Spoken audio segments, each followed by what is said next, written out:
کراچی سے کسی نے پوچھا ہے کہ کیا صحابہ کرام کو کافر کہنے والا کافر ہے؟ یہ سوال بہت زیادہ اٹھایا جاتا ہے۔ دیکھیے، پہلے اس سوال کے جواب میں ایک بات یہ سمجھیں کہ کفر کہتے کس کو ہیں؟ کفر کہتے ہیں اللہ کا انکار، اصل میں اللہ کے انکار کو کفر کہا جاتا ہے۔ رسول کے انکار کو بھی کفر اس لیے کہتے ہیں کہ اللہ تعالیٰ نے رسول صلی اللہ علیہ وسلم کی رسالت کے دلائل بہت وضاحت سے نازل کیے ہیں۔ تو اب اگر کوئی یہ کہتا ہے کہ میں اللہ کو مانتا ہوں رسول کو نہیں مانتا، تو وہ اس دعوے میں جھوٹا ہے، کیونکہ اگر وہ اللہ کو مانے گا، اس کائنات کو بنانے والے کو مانے گا، تو اس کائنات کے بنانے والے نے نبی صلی اللہ علیہ وسلم کی رسالت اور نبوت کے اتنے دلائل قائم کر دیے ہیں کہ یہ ہو نہیں سکتا کہ وہ آپ کو اللہ کا رسول نہ مانے۔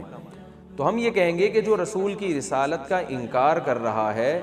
وہ حقیقت میں اللہ کا بھی انکار کر رہا ہے۔ جیسے کوئی شخص ابا کو کہے کہ میں آپ کو تو ابا مانتا ہوں، اور ابا کہہ رہے ہیں کہ تو بھی میرا بیٹا، وہ بھی میرا بیٹا، وہ بھی میرا بیٹا، آپ کہتے نہیں میں ان کو آپ کا بیٹا نہیں مانتا، تو یہ ظاہر ہے یعنی باپ کو آپ نے جھوٹا قرار دے دیا نا۔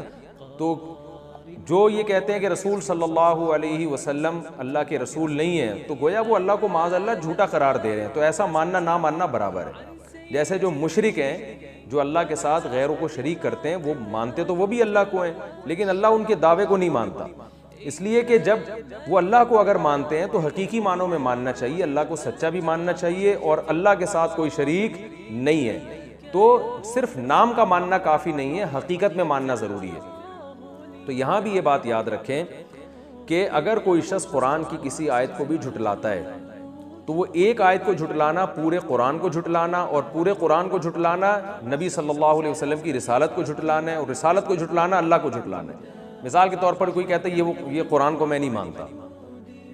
تو ظاہر ہے وہ نبی صلی اللہ علیہ وسلم کا انکار کر رہا ہے نا۔ تو جب نبی صلی اللہ علیہ وسلم کا وہ انکار کر رہا ہے تو وہ رسالت کا منکر ہے، چاہے وہ زبان سے کہے یا نہ کہے۔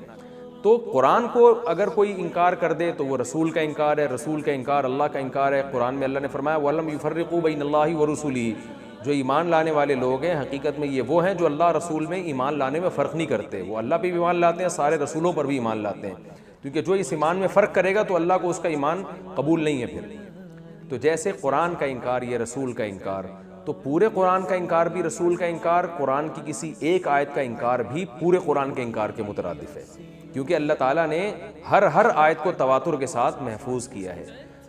پھر قرآن کی آیت کے انکار کے دو طریقے ہیں۔ ایک طریقہ یہ کہ آپ یہ کہہ دیں کہ یہ آیت ہے ہی نہیں، اور ایک طریقہ یہ کہ آپ اس آیت کا ایسا مفہوم بیان کریں جو بالکل واضح طور پر غلط مفہوم ہے،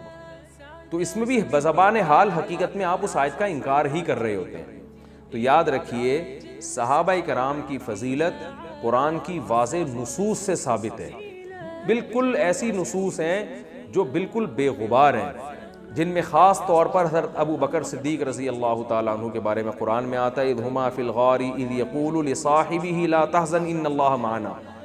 اس وقت کو یاد کرو اے ایمان والو، اگر تم محمد صلی اللہ علیہ وسلم کی مدد نہیں کرتے تو اللہ اس وقت آپ کی مدد کر چکا ہے جب دونوں غار میں تھے۔ نبی صلی اللہ علیہ وسلم اپنے ساتھی اپنے صحابی کو کہہ رہے تھے کہ غم نہ کرو، ہم اللہ ہمارے ساتھ ہے،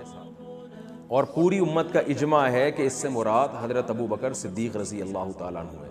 اب اگر کوئی شخص حضرت ابو بکر کے صحابی ہونے کا انکار کرے اور وہ 100 دفعہ وہ معاذ اللہ آپ کو منافق کہے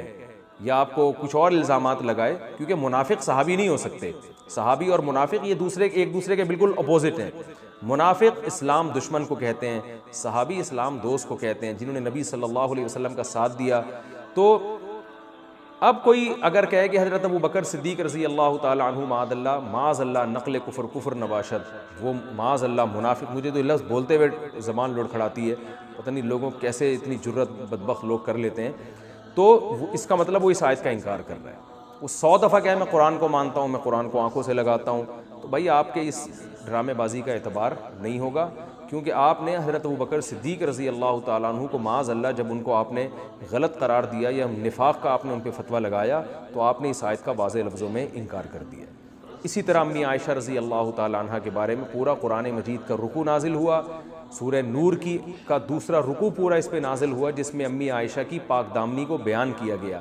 اب اگر کوئی شخص کہتا ہے امی عائشہ پہ معاذ اللہ نقل کفر بدکاری کی تہمت لگاتا ہے، سورہ نور کی ایک آیت نہیں بلکہ پورے ایک رکوع کا وہ انکار کر رہا ہے، پھر وہ 100 دفعہ کہے کہ یہ میں اس رکوع کو مانتا ہوں لیکن اس سے یہ مراد نہیں وہ مراد ہے۔ بھائی ساری دنیا کو پتہ ہے، پوری امت کا اجماع ہے، تمام مفسرین اس پر جو ہے سب کا اجماع ہو چکا ہے، بخاری مسلم کی متفق علیہ صحیح حدیث ہیں کہ اس سے مراد سوائے امی عائشہ کے کوئی بھی نہیں ہے۔ تو ایسے موقع پہ اگر کوئی شخص تہمت لگاتا ہے امی عائشہ رضی اللہ تعالیٰ عنہ پر تو وہ اسلام سے بالکل خارج ہے۔ تو یاد رکھیں جن صحابہ کا نام لے کر قرآن و سنت میں یا اشارہ کر کے واضح اشاروں کے ساتھ جن کو بیان کیا گیا، ان صحابی میں سے کسی کو بھی اگر کوئی شخص کفر کا فتویٰ لگاتا ہے یا منافق کہتا ہے تو اس کا اسلام سے کوئی تعلق نہیں، کیونکہ وہ صحابی کے انکار سے در حقیقت قرآن کا منکر ہو رہا ہے۔ اور اگر کوئی ایسے صحابی کا انکار کرتا ہے جو مشہور و معروف نہ ہو، جس میں عوام کو کنفیوژن میں ڈالنا باطل کے لیے ممکن ہو، جن کے بارے میں قرآن و حدیث میں واضح نصوص نہ ملتی ہوں،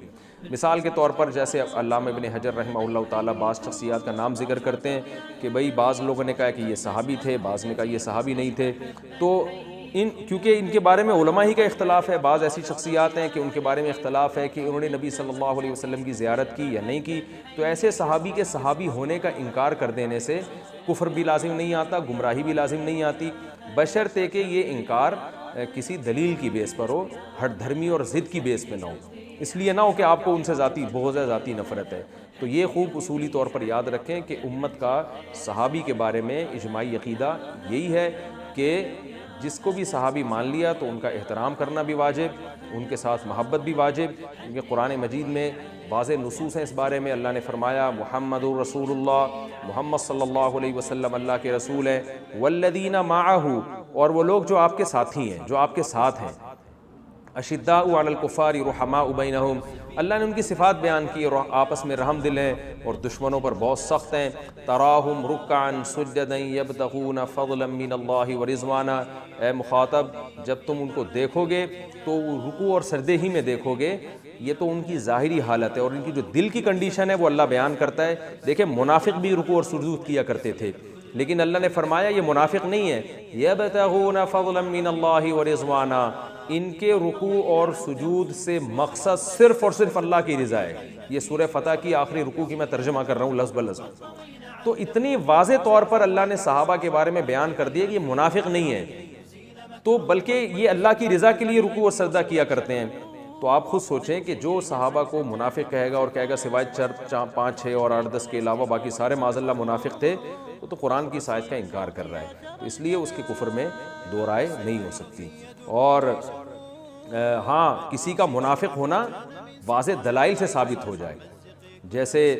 عبداللہ بن ابی کا منافق ہونا صحیح حدیث سے ثابت ہے، تو ایسے شخص کو منافق کہنے سے کافر نہیں ہوتا، کیونکہ جو منافق ہے وہ صحابی نہیں۔ اچھا یہاں ایک ہٹ دھرمی لوگ یہ بھی کرتے ہیں کہ صحابی کے مفہومی کو چینج کر دیا، وہ کہتے ہیں کہ جی ہم تو صحابی کو کافر کہنے والے کو کافر سمجھتے ہیں، لیکن صحابی کی ڈیفینیشن انہوں نے خود سے بنا لی ہے کہ فلاں فلاں فلاں تو صحابی ہیں، فلاں فلاں فلاں صحابی نہیں ہیں، تو یہ بھی ضد اور ہٹ دھرمی ہے۔ تو صحابی وہ جس کو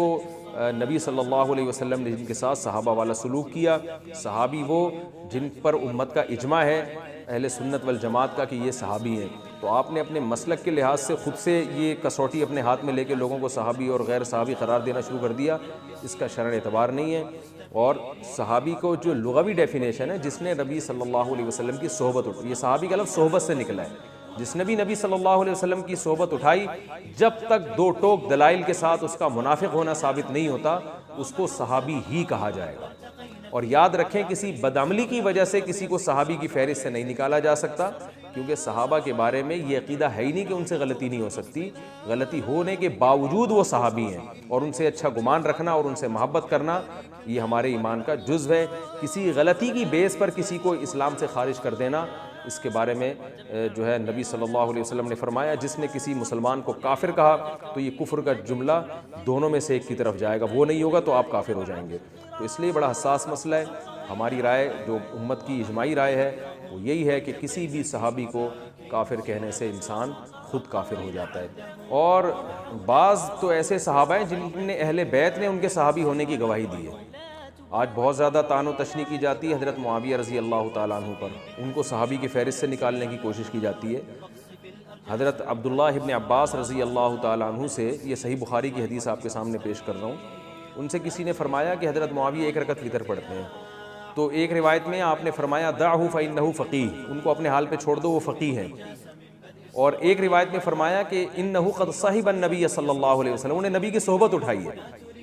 تو صحبت اٹھانے والے ہی کو تو صحابی کہتے ہیں۔ تو خود اہل بیت اس بات کی گواہی دے رہے ہیں کہ حضرت معاویہ صحابی بھی ہیں، اور عام صحابہ کی طرح نہیں، بلکہ صحابہ میں ایک اونچا مقام جو فقہا کو ملتا ہے، یعنی عام نارمل صحابی بھی نہیں ہے بلکہ فقیہ صحابی ہیں۔ تو خود اہل بیت کی اس بارے میں گواہی موجود ہے، اس لیے کسی بھی صحابی کا انکار کرنا